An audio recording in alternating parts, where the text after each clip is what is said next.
Welcome, everyone. My name is Lucia Lainez. I want to welcome everyone to our 2021 final family chat series, Communication, Resiliency, and Joy for All.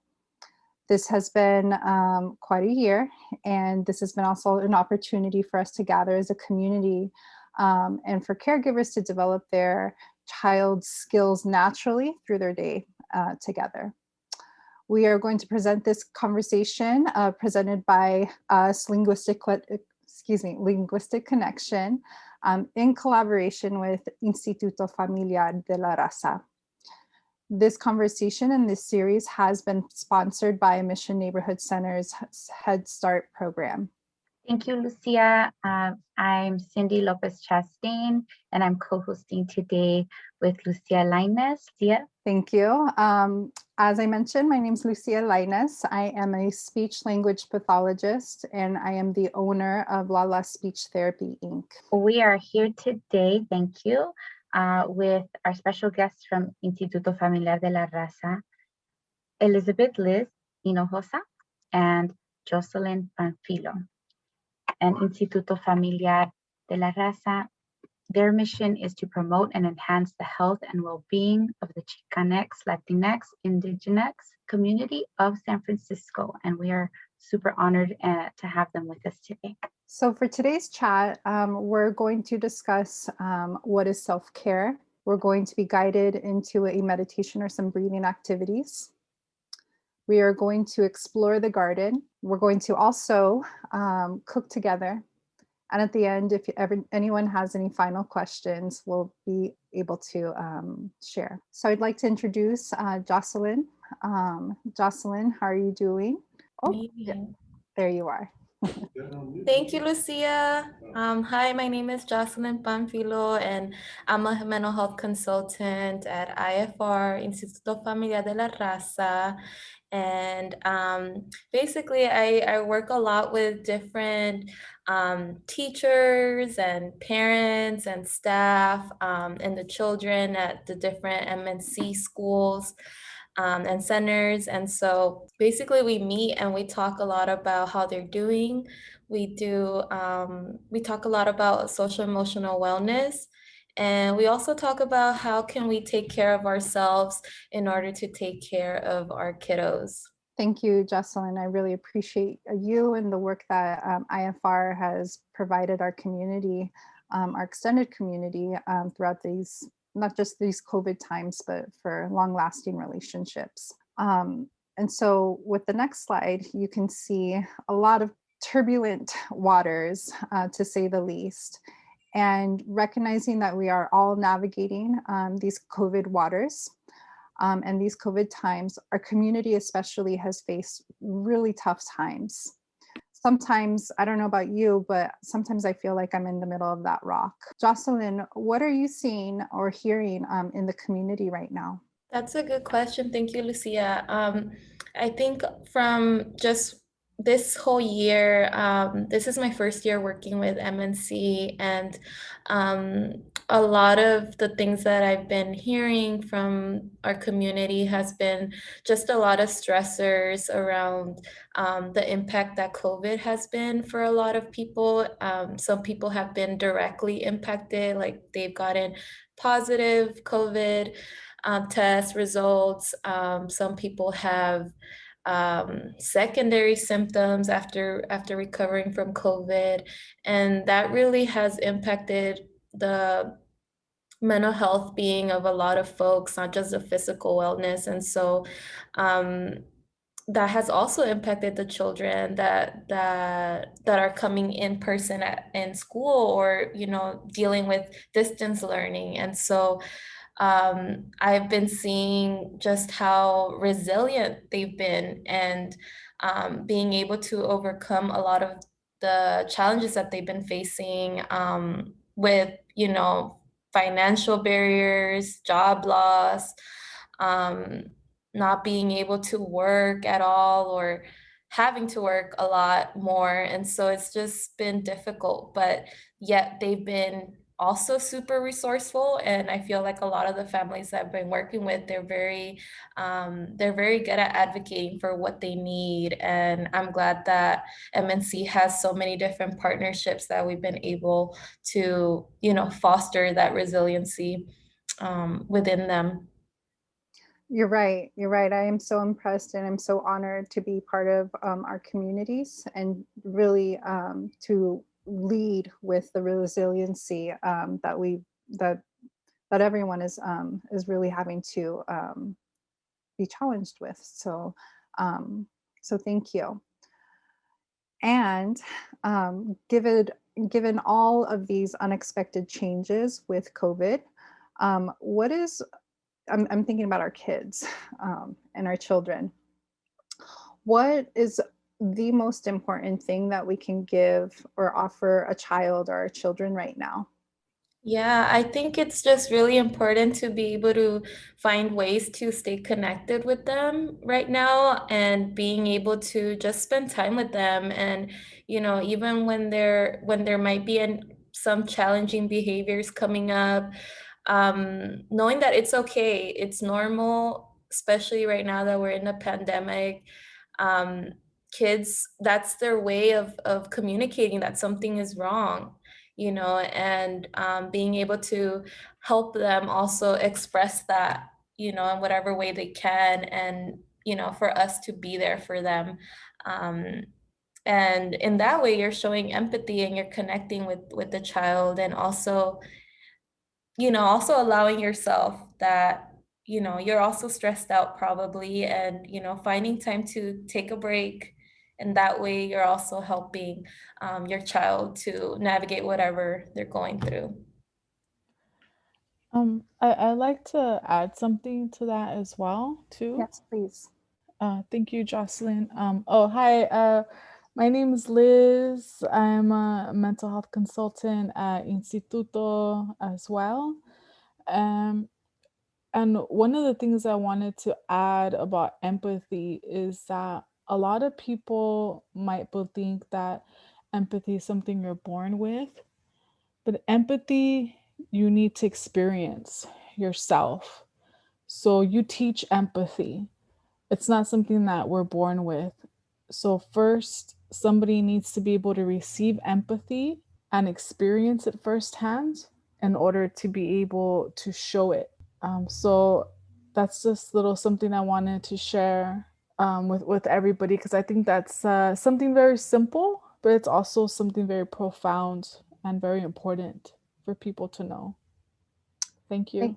Thank you, Liz. That is so important. What I hear is in order to offer empathy to someone else, you need to receive it and you need to experience it yourself by offering self-empathy as well.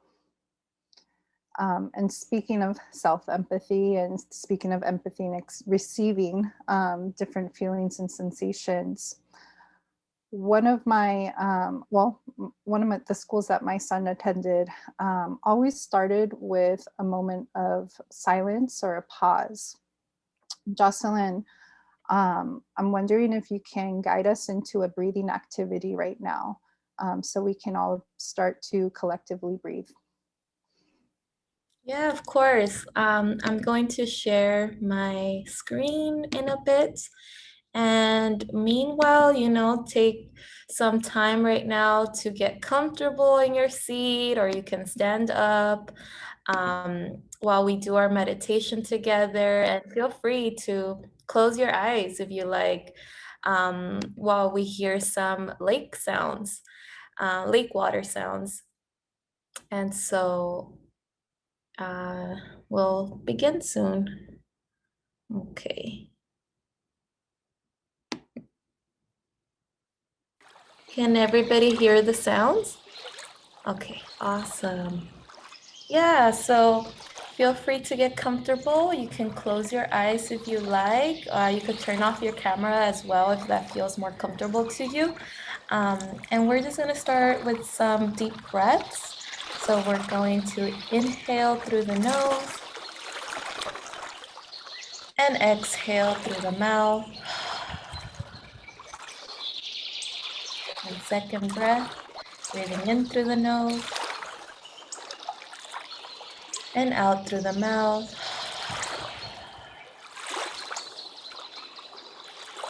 And in through the nose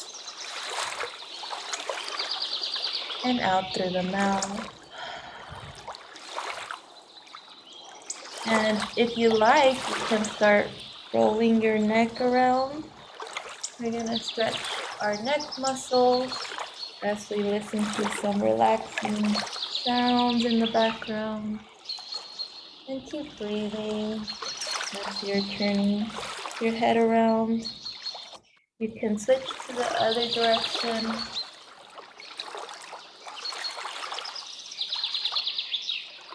And you can come back to the center, and you can roll your shoulders back if you like. Just do it slowly as we're breathing in and out. Just waking up those muscles. And now you can move forward your shoulders, rolling forward. Sometimes a lot of the stress or tension we carry it in our shoulders, so it's nice to just be able to roll them right now. And you can bring one arm up to the ceiling and the other one. And you can stretch up, stretch your hands, stretch your fingers out as if you were touching the sky. And bring them down. And you can stretch back, to the back. If you're in a chair, you can stretch back. If you're holding onto the back chair. And switch to the other side.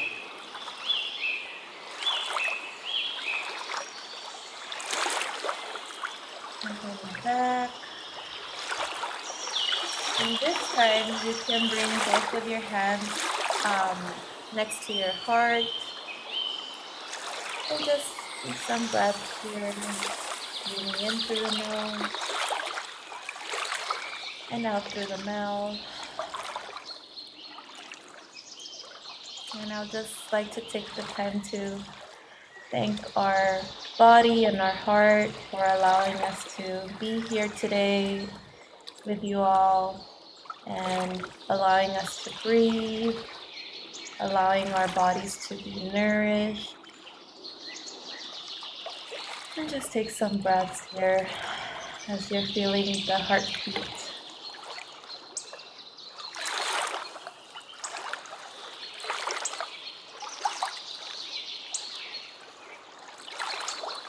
And you can bring your hands back down to your knees if you like. And we're gonna take our one more collective breath. So we're gonna breathe in through the nose and out through the mouth. And in through the nose and out through the mouth.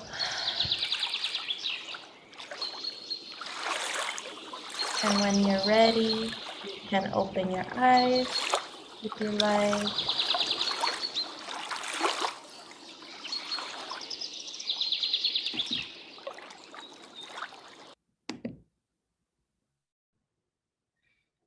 Thank y'all for doing this meditation with me.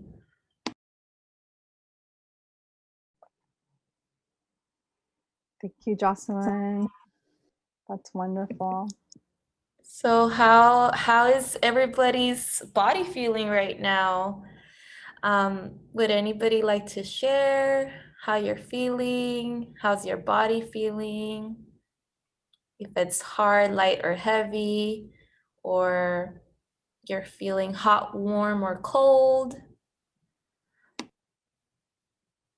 Thank you. Yes, I really needed that. My body was feeling tight, and I feel like now I have some relaxation in my shoulders. And I realized that I was feeling kind of hot. I wasn't paying attention to that, so it allowed some air to flow. Thank you. I didn't realize how much my shoulders hurt. I heard a lot of cracks in my and cracks in my neck and my shoulders as I was rolling them. So thank you. Yeah. Hmm. Cindy, is there anything in the chat that anyone's sharing? You know, there isn't right now, but I am really thinking about how we're all coming from so many places before now. You know, I know we've been working all day or picking up kids, going from one place to the other. So just just empathizing with, you know, where everyone may be coming from or where they're at. Some of us are even listening to this as we're going from one place to the next. So just wanted to acknowledge that we're all coming from and going to different places. Thank you, Cindy. Well, this is another wonderful opportunity to really practice self-care. And Jocelyn or Liz, please feel free to share, why is self-care important right now? Even more so right now, excuse me. Yeah, thank you, Lucia, for bringing self-care awareness. And I think a lot of people have heard this term, or especially like on social media and things like that. And but what I feel like for me, what self-care means is just being able to attune to your body, attune to your mind and your heart. And I think all those things are very interconnected. And a lot of the times it's really hard to attune to those things because we're on the go, go, go all the time. And but being able to slow down and being able to be aware of when we're feeling drained or when we're feeling overwhelmed, or stressed out or anxious is really important, because that way you're trying to figure out, what do I need to nourish myself and feel better, right? And so that, I feel like doing different kinds of activities helps to take care of yourself, and not one activity is for everyone. I think everyone has different ways of coping and taking care of themselves. And some of the things that I like to do to self-care is moving and dancing. Those things are very important for me. And I think like being able to listen to really fun music or calm music really helps me to just attune to my body and also release any tension that I might be holding. So that's something that I really like doing. And also going for walks. Walks is really nice too, being just walking outside and taking a fresh breath of air. It's really nice too. I know a lot of us have been working from home too, and I know that's a privilege to be able to do that. And I know that being stuck at home sucks right now because of COVID, but you know, taking some time to go for a walk is good for you, I think. I don't know, Liz, do you want to add anything? Yes, thank you, Jocelyn. Um, I think that self care is really important because, like, um, Jocelyn had mentioned, like attuning to yourself, right? So that's really paying attention to your body and to how you feel. Um, and then asking yourself, what is it that you need, right? Because if we don't do that, you know, we live in a very high paced society, right? Where we like go, go, go. And over time, stress can really cause um, our health to deteriorate. It can cause, like, depending on what your health is like, right? And um, it could cause so many problems, right? So there's something called toxic stress with a long period of time. It could really cause a lot of havoc on our body, right? And then not only our body, but also our well-being, because if our body's not feeling well, then our mental health most likely is not going to be well either, because it goes hand in hand. And I like to use metaphors, and I ask myself, or even when talking to others, is like, you cannot give from an empty cup. You know, you want to give from your overflow. You want to be able to give from your abundance. But if your cup is empty or close to it, then that means that you need to refill it. And that means, again, being able to attune to your body and what it is that you need. And hopefully, you know, you're able to slow down a little bit. And a lot of the times, you know, I hear is that, like, oh, you know, like slowing down, that's like such a privilege, because not everybody has that. Not everyone is able to do that, because depending on who you are and what your responsibilities are, right? Especially if you're a parent, you're not only taking care of yourself, but you have a whole household, you have children to take care of, you know. But hopefully, you know, you have people in your life that are able to support you, and, you know, whether it be friends or family, you know, because it's so important to be able to take care of yourself. Thank you. Thank you so much. It's self-care is not selfish, right?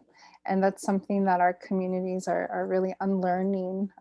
We've had the blessing and the opportunity, and really the privilege to really discover, what does self-care look like for us individually, and our kids are watching and they're learning, and they're seeing, oh wow, when mommy takes some calm breaths, or she goes for a quick walk, or my daddy, he's able to just kind of, do whatever he needs in a moment.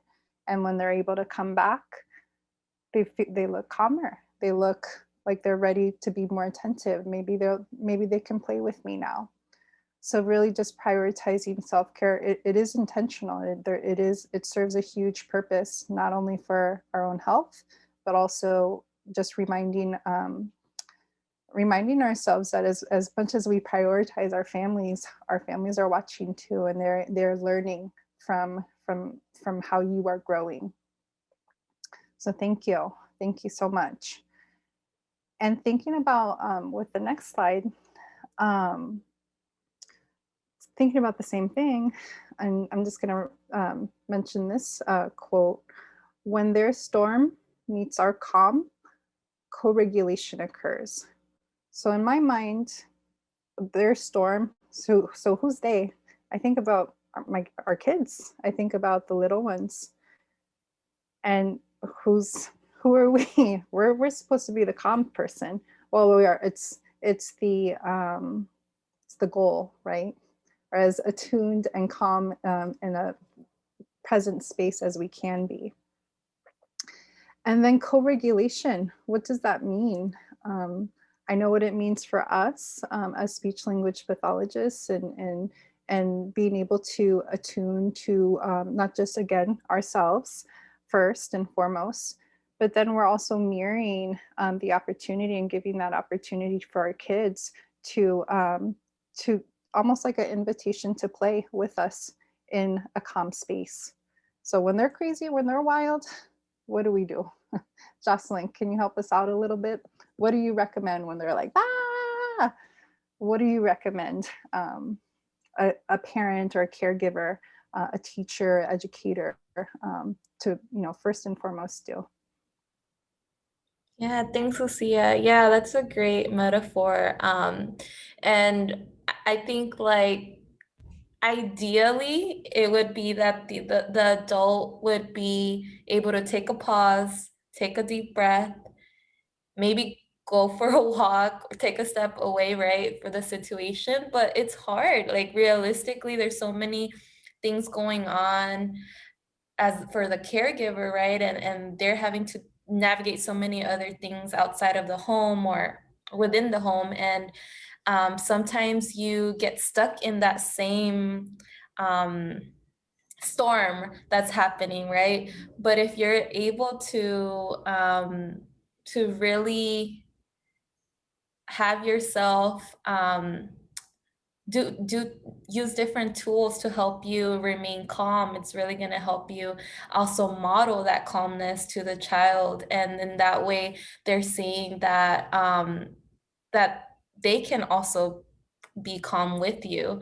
And so some of the things that could help is like I said, taking a deep breath, drinking some water. A lot of the times our bodies tend to get really hot when there's stressors going on, or anxiety. And so taking some water is good for you too. Yeah, so I think that's what I would say. Thank you. Thank you. Cindy or Liz, do you have anything to add to the conversation right now? Yes, thank you, Lucia. When I think about co-regulation, first, I think about us as an adult and how important it is for us to be calm, but really, again, returning to that word, attuning with ourselves first. Hopefully, we're calm, and if we're not calm, then that's okay too. And that's why being able to take that deep breath is so important, because you're pausing, you're not responding right away. Of course, depending on what's happening with the child, right? um, but when you're able to create that pause and you move with intention, it makes a big difference, because children are great observers. They're master observers, right? Especially if you're a primary caregiver, a parent, or a caregiver, a teacher, an adult in this child's life. They observe everything about us. They observe if we put makeup on or not. They observe if we did our nails. They observed if how we're feeling. Even though you tell them I'm feeling fine, they're like, no, something's wrong. But because they can tell, and also they can also very much they're very attuned to us as adults. So and also for I believe and think that for us as adults, we are modeling, right? So when we're able to be calm, we're like their secure base, basically, for children. If you think about it, right, we're their secure base. So if we are calm and child is out here having a fit or having a tantrum, and we approach them in a very calm way, they're gonna feel that energy, right? They're gonna feel our emotions, they're gonna feel our presence. A lot of it also is in how our tone of voice, how we move our body, right? And if they both match, they have to be able to match, right? So the child will see that in the way that we approach them. So that's why I really love this. When their storm meets our calm, co-regulation occurs, because then we're assisting and supporting the child and regulating their emotions. When we approach in a very intentional way. Some people are like this naturally, and some of us got to work at it, right? Yeah. With that calm voice, explaining things to them, and then you got to also give them time, once they're calm, of course, right? Because when you approach a child that is in the storm, right? You want to tell them 5 words or less. You don't want to give them a big explanation, because they're not really going to be able to process it, right? So you want to be able to tell them, like, okay, take a deep breath or calm down. You really want to describe to them what you want them to do. So basically, you want them to calm their bodies, right? So you want to be able to describe that to them. Once they're calm, once they're out of the red, right? And once they're calm, then that's when you can explain things to them, right? In that calm voice and in a way that they can understand, depending on what developmentally, depending what age they're at. But that's really what comes to my mind with co-regulation. Thank you. Thank you. Thank you. Thank you, Cindy. Liz. Yes, I think that one thing we can take from what both Jocelyn and Liz said and put it into the nutshell of in their storm, something we've talked about in other chats is listen. That would be the strategy, is to observe and listen as the caregiver. And that means listening to yourself, your own voice, your own thoughts, listening to your own energy first as you observe that there's a storm, and then observe and listen to the child, to their voice, to their body, to their energy, so that what we're doing as the storm is happening is starting with listening, so that those pieces that Liz and Jocelyn said, we can take the next step and be co-regulated in that step. Thank you. I feel so co-regulated by you all right now. I'm just like, oh, I'm ready on nice calm waters right now. Well, speaking of calm waters and what what self-soothes and what what calms me down is definitely family and friends that I can really go back and forth with and have a really nice calm demeanor. Sometimes as a parent, that's not always available. So I'm hoping that IFR and Cindy, could you give us almost like your most beneficial, your most important self-care tool that you can offer our community right now? Sure. As a mom, as someone working right now at this time, and as an educator, I think that my biggest self-care tool is literally my morning or nighttime shower. That is sometimes a 2-minute time to myself, or sometimes if I have extra, even a 10 to 15-minute long shower. But even a 2-minute shower to myself with the hot water makes a huge difference. And sometimes that's what it looks like during these days. Thank you for sharing. Jocelyn or Liz, do you have any, or excuse me, Jocelyn, do you have any favorite self-care tool that you'd like to share? Yeah. Speaking about showering, I was gonna say taking a bath has been really helpful for me. I don't do it as often as I want to, but whenever I do get the chance, I try to set up some candles around, and I've been using this eucalyptus bubble bath. And eucalyptus is really good for, feeling calm, and the smell is just really, really nice. And so it just allows me to just be there in the water and and decompress. So it's super, super helpful. Thank you. Liz, would you like to share? Yes, thank you, Lucia. I go on walks. Um, if um, if I'm upset, I go on walks sometimes. I pull weeds in the garden. Or I just do. I'm a big gardener, so being out in the garden really helps just to calm my mind. Also, around this theme around water and showering, what I've been doing lately is when I'm in the shower, I thank the water. I give thanks, and then I ask the water to, depending on what my day has been like, but I ask it to like basically purify me from any negative thoughts or interactions I might have had that day. What I also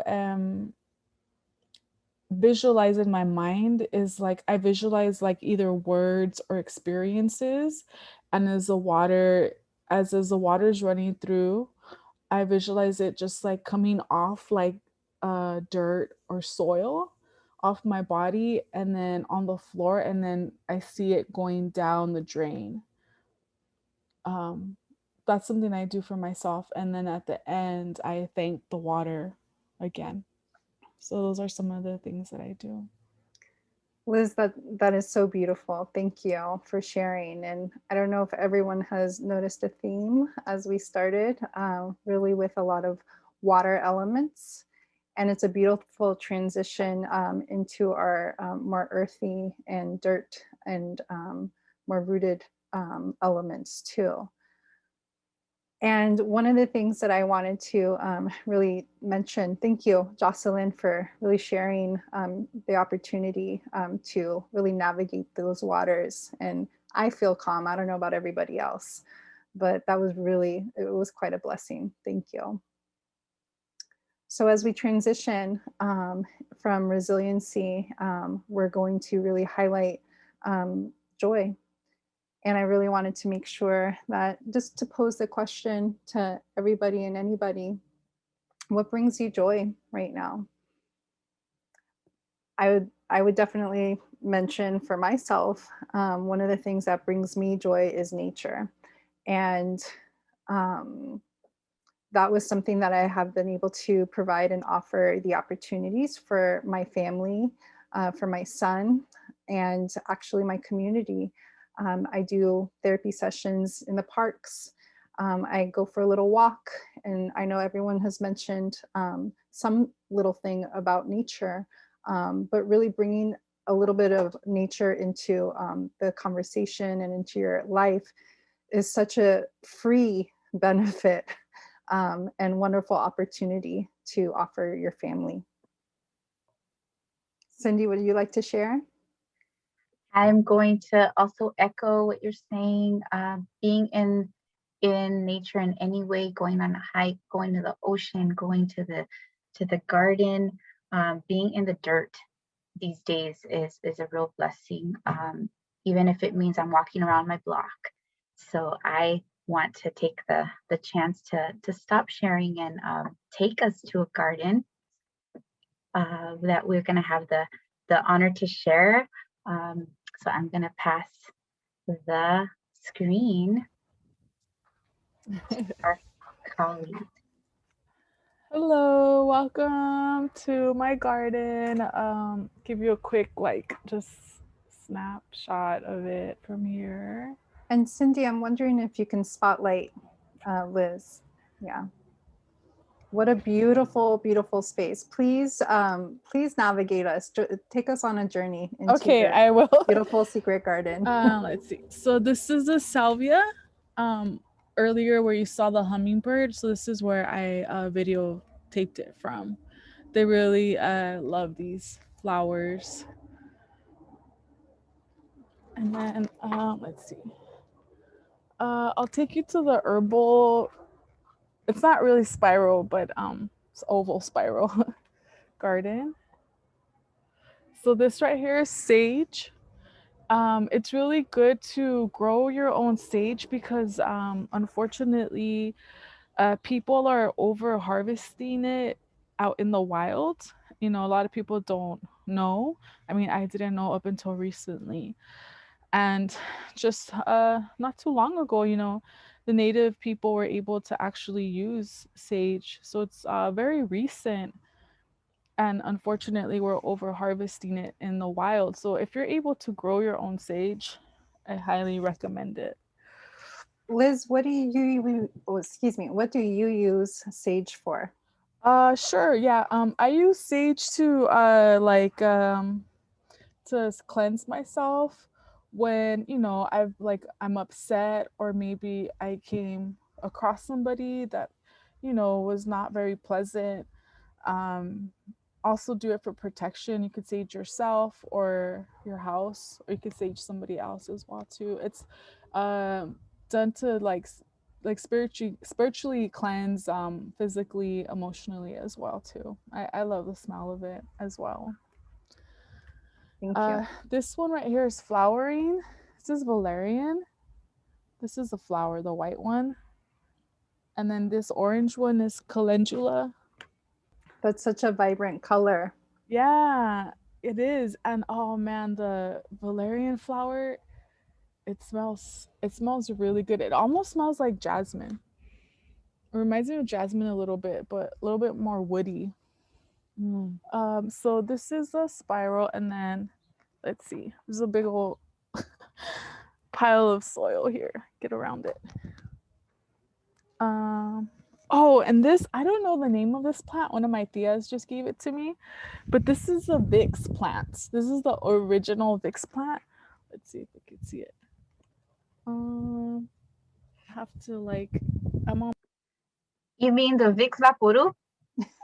That's what I was about to say. Victacaru. This one right here. Wow. So you're really introducing to us how. This one right here. Yes. Yeah, right here. How and does it smell like Vicks? It totally does. So good. I'm glad that it actually, because my tia gave me cuttings, so I'm really happy that that it took well, and it took really well. So we can smell these flowers. We can touch them. Yeah, and then this is mugwort. Mugwort is good for dreaming. So you could do is just sometimes what I do is just I cut a couple of leaves and then put it underneath my pillow. So if you're into like dreaming, it's really good for that. Let me see. I'm thinking about maybe some herbs or hierbas that you have that are really good for the kitchen. Yeah. Oh Do you yeah. have any Yeah, that you I cook have with, or- I have thyme.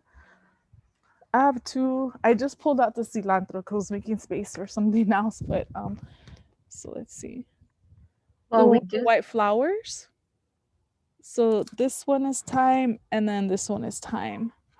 They're actually really good. I remember I used thyme when I had bronchitis as well too. So it's really good for your lungs as well. The thyme is, and then this one behind me, well, let's see, the really tall one is fennel. So that's fennel. And then let's see, I have here the starting to flower. Can you guess what that one is? Is that chamomile? Chamomile. It is. Yay. It is chamomile. Yeah. That's chamomile. Let's see. Liz, what do you suggest with these herbs? You know, our sense of for the, you know, we can start with the sense of smell, but then moving to our mouths. How would you suggest? Yeah, this is tulsi. You could make a tea out of the leaves. And then let's see. I have all different kinds of mint. Let me see. This one right here is peppermint. Right? A lot of the times when you go to restaurants, you'll see peppermint or spearmint, and it's because it helps with digestion and it helps when you have you know, bad breath. And it tastes really good. My abuela, she puts mint in her caldo, and so Oh she puts her yes, in her sopa. Yeah. yes, I know. Yes, that tastes really good too. Sopa de res. And then of course I need to share milkweed. Milkweed is the plant that the monarch butterfly likes to eat, and the monarch butterfly can, I think, smell it from 50 or 60 miles away, and she'll come and lay her eggs, and then the caterpillar is born. So sometimes I look for the eggs. They're really small, or if you just see that they're eating the leaf, it's most likely the monarch. Yeah, and there's been like a 90% decline in the monarch population, so it's really good to plant milkweed in your garden if you can. The narrow milkweed is the one native to this area here in the Bay Area, so it's better if you can to plant the native milkweed, because there's different types of milkweed, right? Because they migrate across like 3 different countries. And then I don't know, let me see what else. This is a grandmother plant. It's pericon. So like she got really bushy. She smells really good. There's two different types, but this is the one that has a really good smell. Oh, and then we have strawberries too. Let me see. Yes, show us how strawberries grow from the ground, please. I don't know if you could see them. It's kind of hard to see. Let me see. Are they starting to sprout fruit? We see big leaves.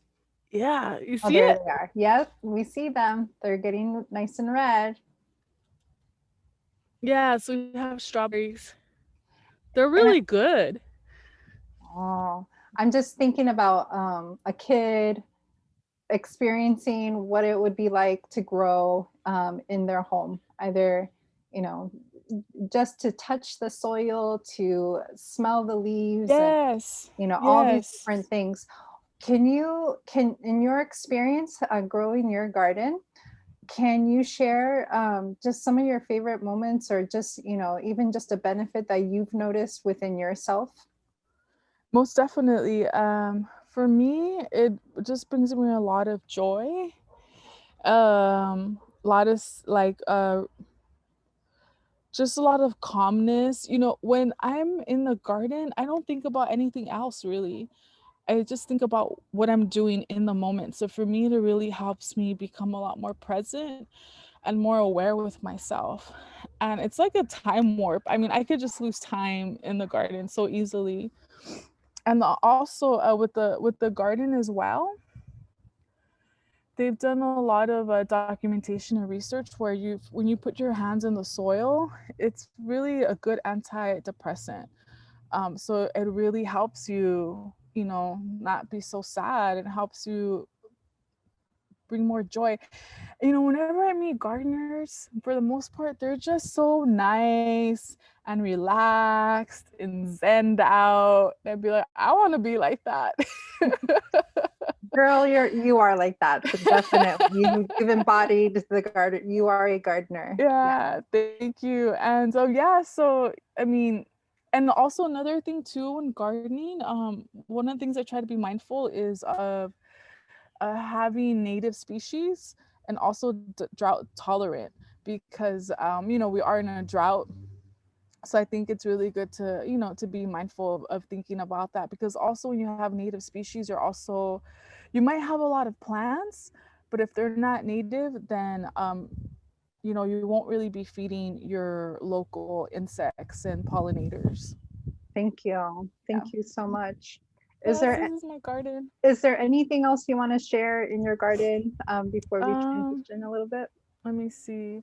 Well, I mean, I could be here all day. I showed you strawberries and we have broccoli. We have a lot of herbs. We have carrots. Let's see. Maybe show a carrot. I'm sure Well, some there's are they so under? this is the like veggie area right here. And then so let's see if you could see. These are the carrots. They're underground, right? So you can't really see them, but That's great. So not only do plants, you know, grow from up top, but they're also there's a lot of plants and vegetables that grow from in the ground. yeah, we have beets and carrots. We have broccoli. We had Swiss chard. Um, yeah, it's very rewarding. And I know that when I don't have kids, but when my girlfriends come over that have children, they just love being in the garden. They'll get all wet playing with the water, or they'll get all like, you know, playing in the soil, and they'll get a little dirty. You know, they have a lot of fun. They have a lot of fun. Yeah. That's great. Thank you so much, Liz, for Yeah. sharing your You're space. welcome. Just even seeing the sun on your face, and you know, you bright up, you lighten up in the Yeah. garden space. It's just so obvious. Yeah. Thank So you. thank Thank you so you. much. Thank you. And we're going to transition a little bit, but I'll go ahead and keep asking Liz and Jocelyn and Cindy some questions. Wow, Liz, thank you so much. I really appreciate you sharing your space and your learnings and your what brings you joy truly. It was just such a blessing. And speaking of nature, here are some benefits that we can really benefit from nature. Anyone else want to share their experiences or what they've experienced as a benefit when they've navigated and been in nature? Cindy? Sure. Yeah, thank you, Lucia.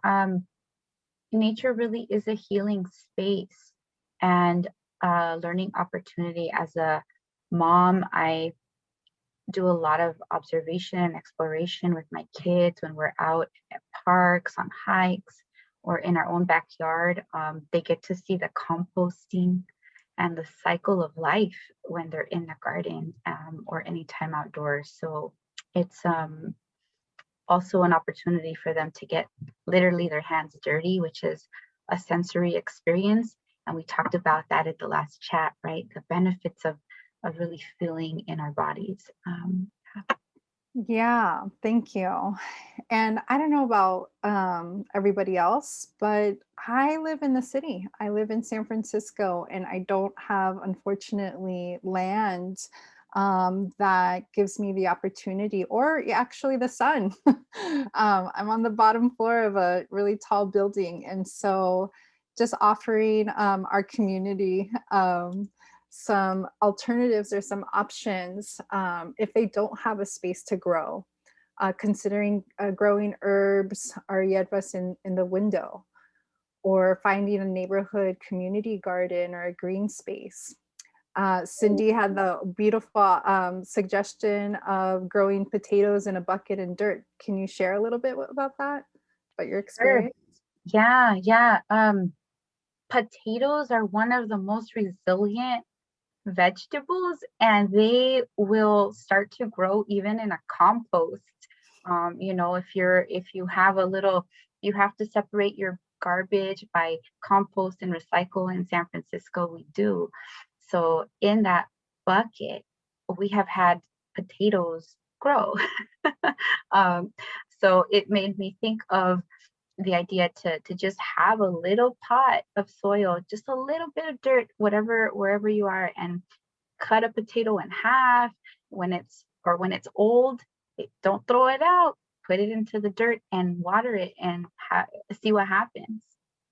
Thank you. Thank you. I also just did that with an onion too. And, I had a teeny tiny bit of sun, and that's apparently it didn't really need much of anything. So, Yes. and then finally, taking family walks. As a mom, as a single mom, I can't stress the opportunity enough, really, to just walk around, even if it's around your block. I like to. I've calmed myself to be able to go toddler speed. So recognizing that toddlers, they have their own pace and they have their own style, and they are ready to explore. And it really took an effort on my part to calm my body down and to calm my pace down to be able to match their interest and their intrigue and curiosity. And sure enough, my son goes on walks by himself now and goes with friends. And so, living in San Francisco, living in the Bay Area, we have such an abundance of nature around us, and really, like, and 10 miles each way, each direction, we have such a different terrain. So go ahead and explore, our space and our communities. Also, really quick, you can also propagate mint and rosemary. Just put it in water and put it in your windowsill, and then in a couple of weeks, there'll be some roots, and then just put it in the soil and keep it Beautiful. on your windowsill. Beautiful. Thank you. Thank you so much. And I know on our walks, we find mint, we find romero, rosemary, and, some herbs, and go ahead and try it. It's a nice opportunity to experiment and explore with your family. And speaking of nature spaces, and can maybe we can have a couple people sharing what their favorite memory in nature is. Liz has shared her beautiful garden. For me, it is anywhere with a warm beach. I do love a good warm beach. I do love our San Francisco beaches too, for the scenic perspective, but it is a little bit cold. I also echo you, Lucia. I love the beach, going to the water. I'm from LA, so I love being in the beach. My favorite ones are Malibu, Venice Beach. Yeah, whenever I get the chance to go visit my family out there, I always try to go at least once to the beach. Yeah. I can't say enough about the beach either, Jocelyn and Lucia, but definitely with my children, the idea to be out at the parks, they're now much bigger, they're 9 and 12, but when they were preschool age, I lived at the parks. I live really close to McLaren Park, and we just they would make up different names for the different parts of our hike, and they would find sticks, and we'd come home with lots of sticks and rocks in my pockets and their pockets. It was always about collecting and finding, and it was a lot of joy. So I miss those days, and now we go on hikes and do different things with them, but we still enjoy that outside time at the park. Thank you. And thinking about walks in our community and city parks, you will find some little berries. Don't make sure that they're edible, but before you put them in your mouth. But I have seen blackberries. We have blackberry bushes around. Believe it or not, in the city, and sometimes lemons drop from the trees just as we're walking on the sidewalk. And so go ahead and explore, and even just starting with the smell or the touch, or even pointing by having the opportunity to communicate and use language, and practice, and really jump into and dive into their curiosity.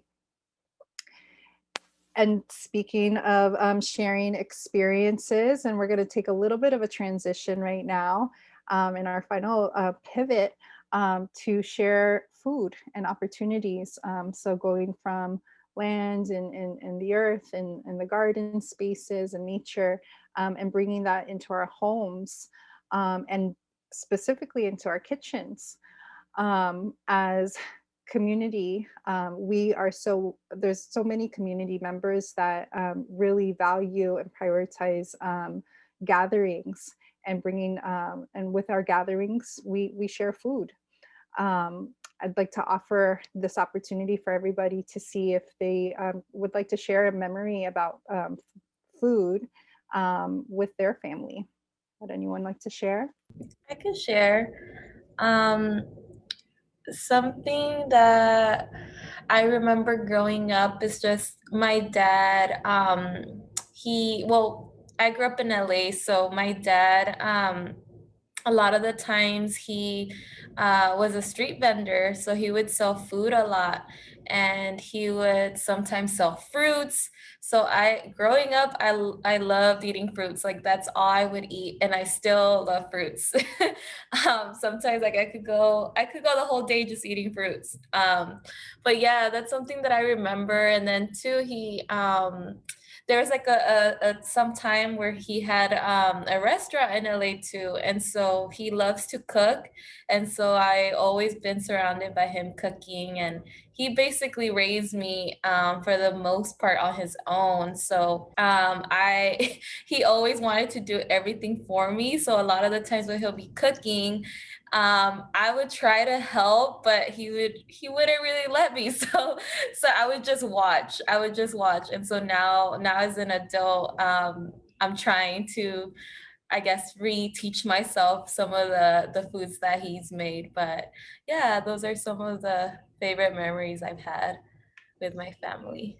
That's beautiful. Thank you for sharing. Go ahead, Liz. One of the favorite memories I have is many times growing up in December, we would go to my family is from Mexico, and we would go visit our family during Christmas vacation. And we make tamales, so we'd like have the whole family there. Not the whole family, we got a big family, but like many of us around the table just making tamales. And yeah, those are really, really good memories that I have of us together making tamales, because it's a lot of work. But yeah, with the corn husk and la masa, and yeah, it was a lot of fun. That's beautiful. Thank you. And I'm sure you have such good memories of like seeing your tias and your family, just, that sensation, that feeling being around everybody. Sure, yes. I come from a very food-oriented family, from my grandmother and grandfather, who would make their own dishes and then have all the family together. And then when my grandmother was in her final years of life, she wasn't cooking anymore, but one of her specialties was pupusas. And my family's from El Salvador, and she tried to teach as many people as were interested to do it, and we still haven't mastered it like she did, but that's a memory that I hold in my heart. And I just remember my tias being the same way, always, my mom always passing on the tradition to cook together, whether it's a simple dinner meal or a big gathering, like Liz said, where we're sharing a process of making food, like the pupusas or the tamales. And there was so much laughter and talking, and then we got to eat it. So it was a lot of joy, the process of creation of that meal. Thank you. Thank you. I love all your experiences. With my family, we weren't very much a cooking family, but I did love to eat. I loved to eat. And one of the things that I really remember when I was little, I remember, and then this is something that my mom used to tell me. She's like, well, you used to you were a super carnívora. And so it's like you loved meat. And so you'd always get like a huge, rib, and just not, sometimes you wouldn't even have teeth, and you just suck on it and gnaw on it and chew on it just for all the flavors and the textures and everything. And honestly, I think that's one of the reasons why I became a feeding therapist, was just to really bring the joy of food to the little ones, and making sure that we could continue to create a positive opportunity and experience for the families that could use a little bit more support. Yes, thank you.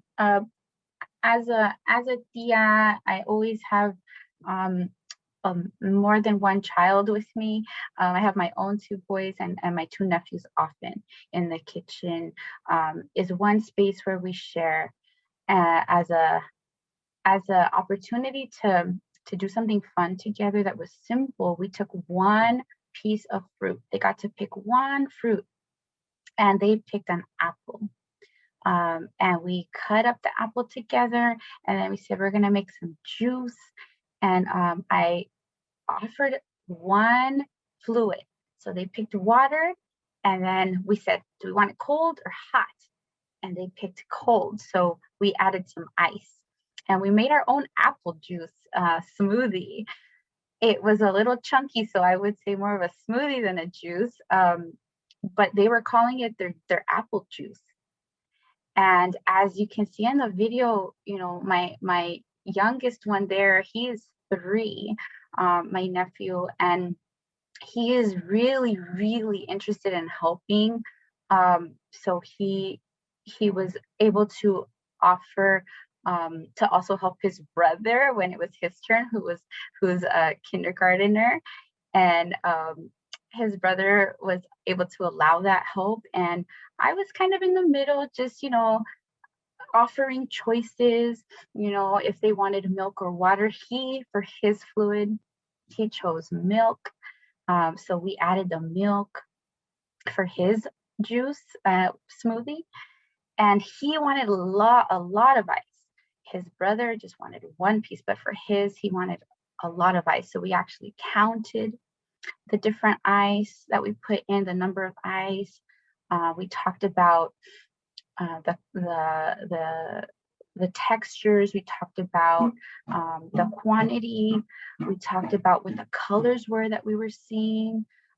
We made predictions about what it was gonna look like and taste like. And they were really, really having a lot of attention. You know, it was surprising for my nephews who really are young to really be so focused on finishing this project. They saw it as like, we can't wait to drink it. So their attention was very engaged, and for some people that might be surprising, but this is what we do with children in the kitchen. We show them, we show the process. You'll see that I did use a blender, but there's other options if you don't have a blender. The idea is to move from one step to the next and to be able to have all the things you need. So I made sure that the little ones saw everything first. So I pulled out what we were going to need and I talked to them about it. I let them choose, and then we put it all out on the table. And then as we did the different steps of cutting, I was right there with them helping.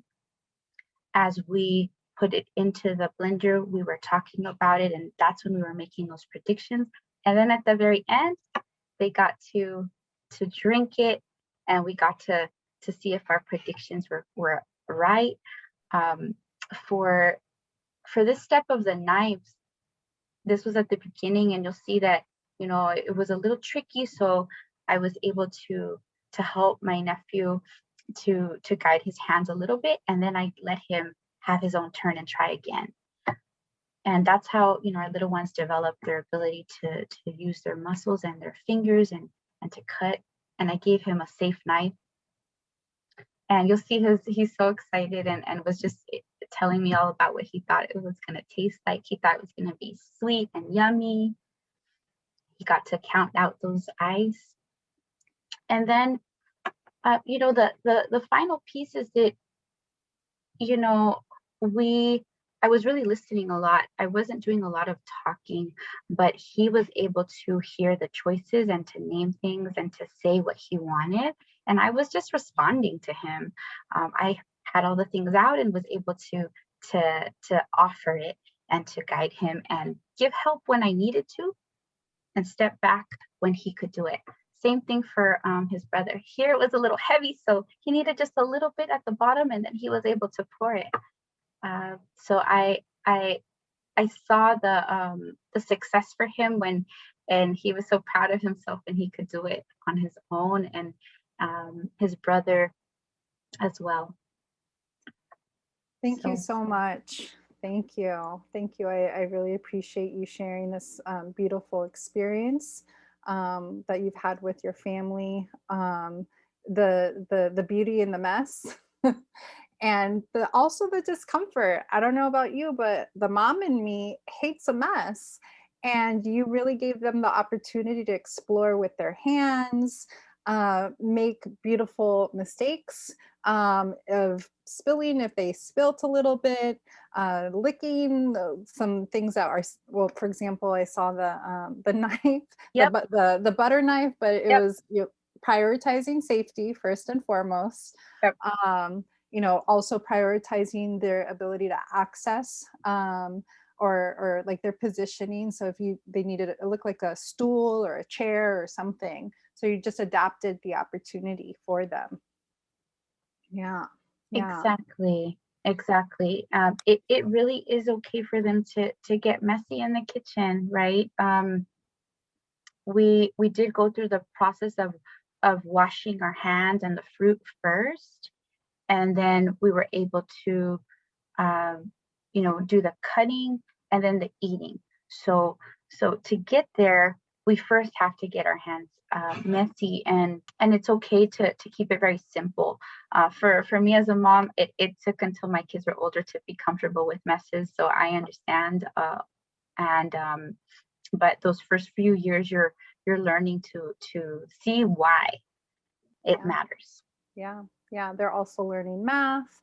They're learning reasoning. They're learning, fine motor skills. So like precursors to writing, precursors to, a higher level problem solving. And, look at the joy on their faces at the end, where they were just so proud. Yes. Yeah. Yes. Liz, would you like to share something? Yes, thank you, Lucia. They're also learning how to wait, because that's really hard at that age, and that's something that they, need to learn. If they haven't learned at home, that they learn at school, to wait your turn, right? They're also learning social skills as well, which is very fundamental, from 0 to 5, right? Those social skills are so important. It's really the building blocks to help them be successful in kinder and so forth. Thank you. And it sounds like you're saying those social skills start at home, start between the caregiver or an adult in their life and the child, or maybe the kids supporting the kids a little bit, and they're finding pride in each other's work. So thank you for sharing that. Yes, all very important skills. And Yes. then, yeah, and then thinking about the eating part, which is again my favorite part. Eating as a family. This is COVID, no COVID. This is a hard thing sometimes. I'm thinking about, the time right now, and I'm thinking about, everyone's such in a rush, as we've talked about, but just having these small moments, looking at the video of the little girl or the little child feeding the caregiver, is such a wonderful opportunity to stay attuned and stay connected. So that way we're building that foundation for that curiosity, for that intrigue and that focus to be able to try something maybe new or try something uncomfortable in the future. And obviously feeding themselves and making sure that they're taking care of their body, and we're taking care of each other as well. So please take the time to sit down together, even if it's for 5 minutes at a time. Consider turning off the TV or any electronic tablet. Maybe if you want just to keep it music on, keep it light in the background. And again, this is a wonderful opportunity to take the time to communicate with each other, even if it's with, laughter, even if it's with silly faces because they don't have words yet. Or this would be probably, thinking about our older preschoolers, an opportunity for them to share a story too. And Lucia, at the dinner table or in a time of sharing a meal, even if it's at any time, at any place, we're also modeling. Liz said that earlier, and our kids learn to eat and by watching too. So they're gonna see what we're eating and how we're eating, and those things that we model, like slowness and pausing to be able to eat and chew, even smelling our food, so important and something we can do, because we often don't realize it, but we start the eating process by smelling, and by seeing our food, and then by smelling our food before we're even willing to taste it. So for our kiddos, as they're young and learning about new things, new vegetables, new herbs, maybe some of those herbs that Liz shared, starting by seeing them and smelling them before we taste them. So if we're willing to play and try things, that's a chance to model, so they can do the same. And for the families that do have some, maybe a child that has sensitivities or is nervous about those experiences, give yourself some grace and give them some grace. There are 21 steps to looking at a food, taking it, putting it in your mouth, chewing and swallowing. So And it's not just one time. You're going to have multiple opportunities, more than 20 opportunities for new food to really decide whether they really like it or not. So go Yes. ahead and explore that. I definitely wanted to bring that up because I know in this age group, people talk about, you know, picky eating or challenges with eating. So yeah, it's important to know that. Thank you. Yeah, yeah. And there are resources out there if you need extra support.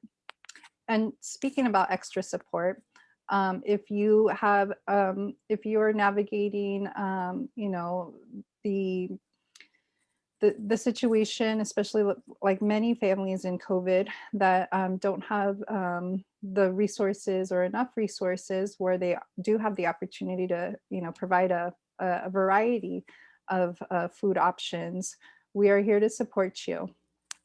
And MNC especially is here to support. Please ask your family support service for resources. There is also in San Francisco, there's the Mission Food Hub and the San Francisco Food Bank, if this is something that your family would benefit from. Thank you, Lucia. Wow, what a journey. Thank you, everyone. Thank you, Instituto Familiar de la Raza. Thank you, Jocelyn. Thank you, Liz. Thank you, Cindy. Thank you, Thank you, community. Lucia. I appreciate you guys. Thank you. Thank you. Yes, yes, this has been such a beautiful journey. If there's any reflections or questions, and if you want to stay connected with Linguistic Connection, you can access all of our video chat series on the YouTube channel for Linguistic Connections, and also explore Instagram at Linguistic Connection too. So thank you, everybody. Thank you. Thank you. So much Bye, for your everybody. Thank time. you.